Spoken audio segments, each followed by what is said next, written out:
Nauwi sa madugong trahedya ang isang masaya sanang pagtitipon ng Filipino community sa Vancouver, Canada matapos araruhin ng SUV ang mga taong lumahok sa selebrasyon. 11 po ang naiulat na namatay habang 12 ang sugatan sa nasabing malagim na insidente at hindi pa po malinaw kung ano ang motibo ng suspect.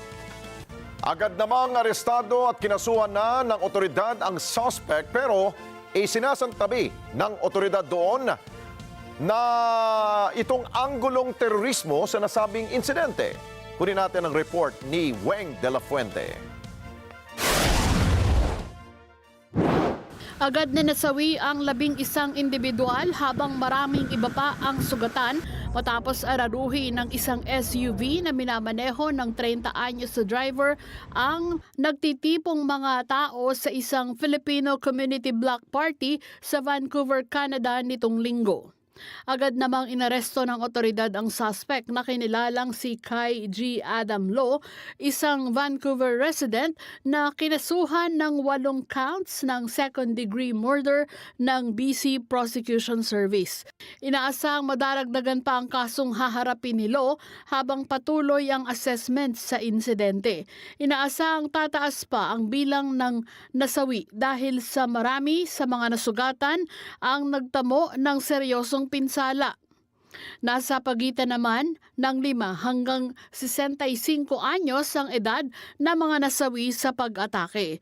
Sinabi ni Interim Police Chief Steve Rai na kinukumpirma pa nila ang motibo sa pag-atake ngunit isinasaisantabi na ng pulisya ang terorismo. The person we have in custody does have a significant history of interactions with police and healthcare professionals related to mental health. Ikinuwento naman ng isang participant sa aktibidad kung paano sinagasa ng suspect ang mga tao. Right there, some car, some Audi, black Audi, he just like stopped or whatever. I don't know, but from over there, from like the start right there, he just pushed the gas all the way through the whole block right there, crashing into like everyone in his way. Mabilis na nahuli ang suspect dahil hinarang ito ng mga tao at binakuran hanggang sa dumating ang otoridad. Nagparating naman ng pakikiramay sa mga biktima si Canadian Prime Minister Mark Carney. Itinigil ng Prime Minister ang ginagawa nitong pag-iikot at personal na pinuntahan ang lugar ng trahedya. Families lost a sister, a brother, a mother, a father, a son, or a daughter. Those families are living every family's nightmare.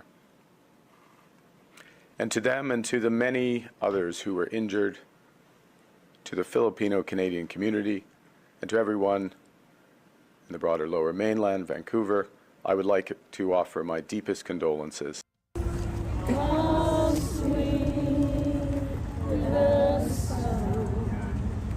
Weng de la Fuente para sa Mata ng Agila, matatag, matapang, matapat.